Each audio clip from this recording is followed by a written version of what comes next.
I'd like to begin by thanking so many New Yorkers who believed in me and believed in our campaign. I'm grateful for your encouragement, for your prayers, and most of all, for your commitment to making New York City a city of opportunity. Let me thank my wife, definitely Elsie, my family,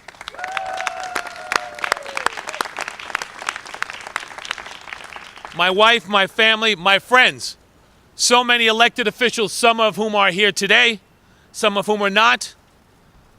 Many of our union leaders and our very distinguished union leaders who are working and represent New York's working men and women each and every day, and I know Mike Mulgrew's here, and so many others are also. My financial supporters, headed up by the chair of my campaign, Merrill Tisch, and so many others who have been supportive of this campaign. I'm proud. I'm very proud of my campaign and my campaign staff also. Let me say great things about them. Despite the circus, we kept our eyes and hearts and minds focused on the things that really matter. Improving our schools, ending racial profiling, keeping people safe, creating affordable housing, fixing the disgrace of the New York City Housing Authority, creating good jobs, and ensuring that all New Yorkers in every neighborhood have the same chance to build a great life. Today, almost a week after the primary, we still don't know the outcome of the election. We don't know if there should be a runoff or if there shouldn't be a runoff. We don't know how many votes I got or even how many votes were cast. And we're not talking about a few voters here and there. We're talking about tens of thousands of votes. That's a disgrace. And anybody in this city who cares about democracy and the ability of our people to express their will through the voting booth ought to be outraged. Yes. In the greatest city in the world, in the greatest democracy on earth, we ought to be able to count all the votes. But the reality is, right now the votes have not been counted, and it's by no means clear when they will be counted. For all we know, given the Board of Elections, they may not finish counting the paper ballots until the runoff or until after it's over or until a few days before. Under those circumstances, it is impossible to even campaign, let alone offer a meaningful choice to Democratic voters. It would be a disservice to my supporters, a disservice to Democrats, and most of all, a disservice to the people of New York City who are desperate for new direction after 12 long years. Now let me be crystal clear. Every single vote should and must be counted. Every vote. And if this were a general election with consequences about the fundamental direction of our city, you can bet I'd fight until the very last vote. But Bill de Blasio and I want to move our city forward in the same direction. We share the fundamental same views and values. This is bigger than either one of us. And the best way to guarantee that we improve our schools, save our hospitals, create good jobs, protect our people and their rights is to come together. And we also agree that this electoral process has to be improved. We can't have what happened to me as a candidate happen to any other candidate for any other city office in the future. There has to be some fundamental reform. The best way to return fairness and decency, justice and dignity, hope and equality to every neighborhood in New York is to return a progressive to City Hall who will make New York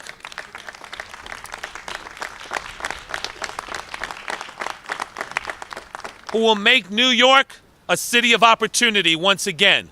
Today, I'm proud to stand next to a great New Yorker and throw my full support behind him. And I ask every single person who campaigned for me, supported me, and voted for me to do the same thing. We must make this city work for all New Yorkers again, where every child goes to a great school, where our police protect our people's safety and constitutional rights at the same time, where every voice is heard And yes, every vote counted. That's the city we believe in. That's our city of opportunity. That's the New York we love. And the path to getting there begins with Bill de Blasio walking through these doors as the next mayor of the city of New York.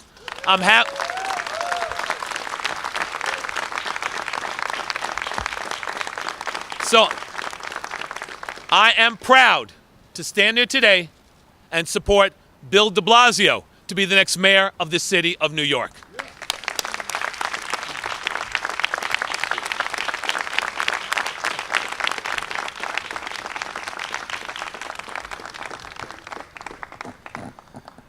This is a gathering of friends, people who've worked together for years in common cause.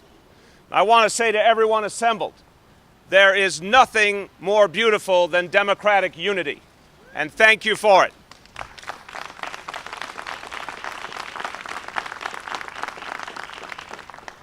I want to thank everyone who's here, so many great leaders, so many great friends.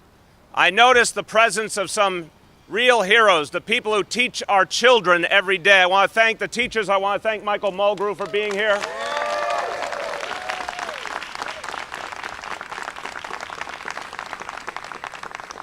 And so many others. I want to first speak about Bill Thompson. For years, I've had the honor of working with Bill. And in this city, in this party, there's no man of greater integrity. A man who has given his life to public service, to the betterment of all of us. And he has always done it in a way that's embracing, that shows tremendous respect for people, and that's part of why we all feel such respect for him. And throughout this campaign, even when we disagreed, our friendship, our mutual respect continued.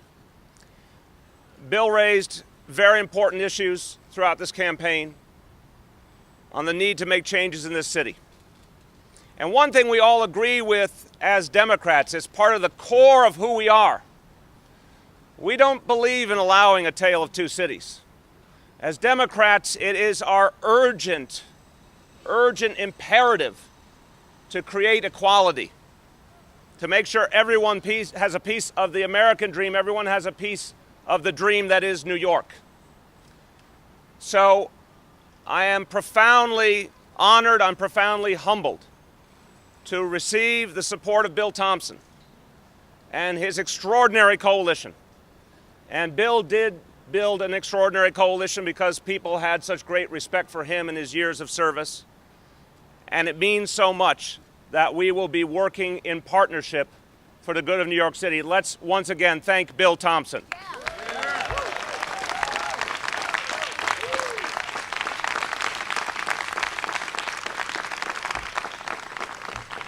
And let me emphasize, it will be my honor, if the people choose me, it will be my honor to turn to Bill regularly for advice, for counsel, for leadership, as we work to make this city a better place. Now, throughout this election, but long before, all of us as Democrats have turned for leadership, for guidance, to a man who really understands, I have to say, better than anyone in this state, how to make things work for the average New Yorker, how to make government a tool of progress. You know, I had the honor for a few years of working for a man I used to know as Assistant Secretary Cuomo. Then he got an upgrade to Secretary Cuomo. Then he got a real upgrade to Governor Cuomo.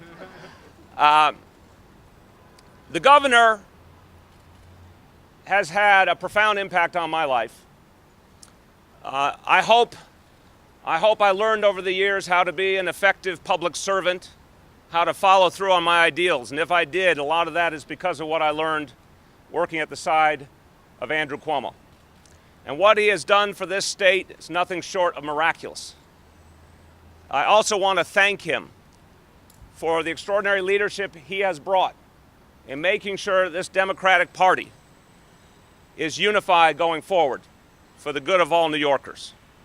So it is my great pleasure, and I say this with both appreciation and humility, my great pleasure, my great honor to introduce the governor of the state of New York, Andrew Cuomo.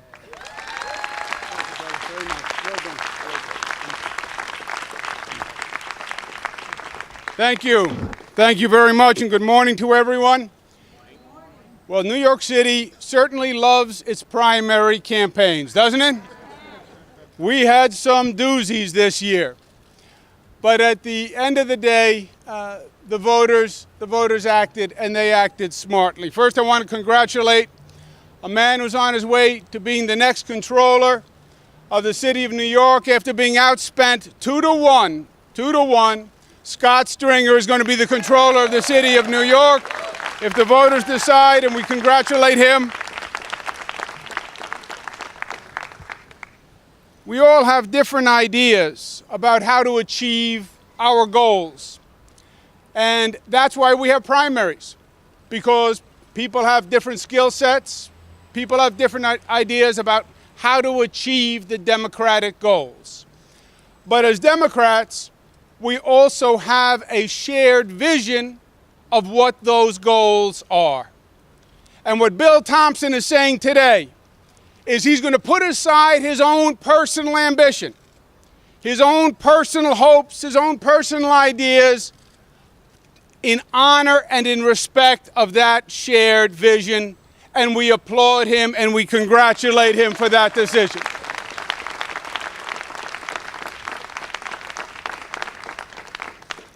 It can be much harder to step back than to step forward. And it takes a man of substance. It takes a man who really believes in public service and believes in the principles of the Democratic Party to actually do it. And that's what Bill Thompson is doing today. If you've studied Bill, we shouldn't be surprised, because this is what Bill Thompson has done for the people of this city all his life. An extraordinary public servant, an extraordinary citizen. He has a proud past of service, and he has whatever future that he wants. Let's once again applaud his integrity and his courage and his service, Bill Thompson.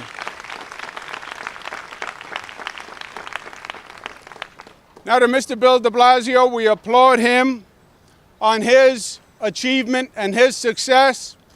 Bill and I go way, way back. I don't want to tell you how many years, but we started as young guys, many wrinkles and many gray hairs ago. And we've shared the good times and we've shared the bad times. As you heard from Bill, we worked together in the Clinton administration when the Republicans were trying to eliminate the Department of Housing and Urban Development. Why? Because they believed the department was mission impossible. You can't provide affordable housing. And they believed that you can't help struggling cities, and that you can't help the homeless, and that you can't empower people. And we said they were wrong. And we fought and we saved the department, and the department has gone on to do great things. They were wrong, we were right, and we won.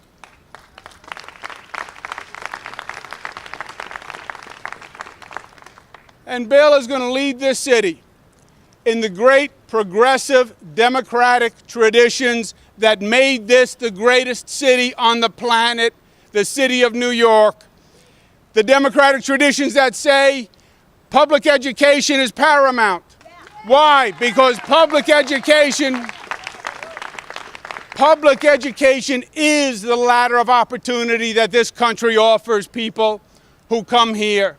And we demand that we have the best public education system in the country with the highest standards of performance, because our children are not taking second best to any children on this planet.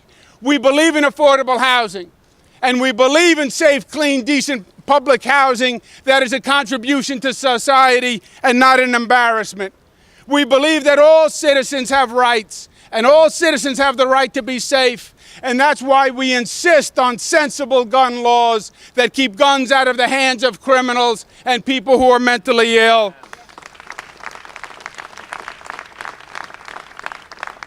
We believe that a strong economy is the engine that pulls the train, and that's why this city is the center of business and finance worldwide, and it's going to stay that way. We're the capital of commerce, and we are also the capital of diversity. And this city sends a clear message to the rest of the country that says we are not afraid of differences among us, that we don't turn differences away, we welcome differences. While other places are putting up walls and fences to keep people out, we open our arms and we invite people in. That is the progressive tradition of the city of New York. We are people of different religions and different races. We are black, we are white, we are brown, we are Christian, we are Jewish, we are Muslim, but we celebrate those differences.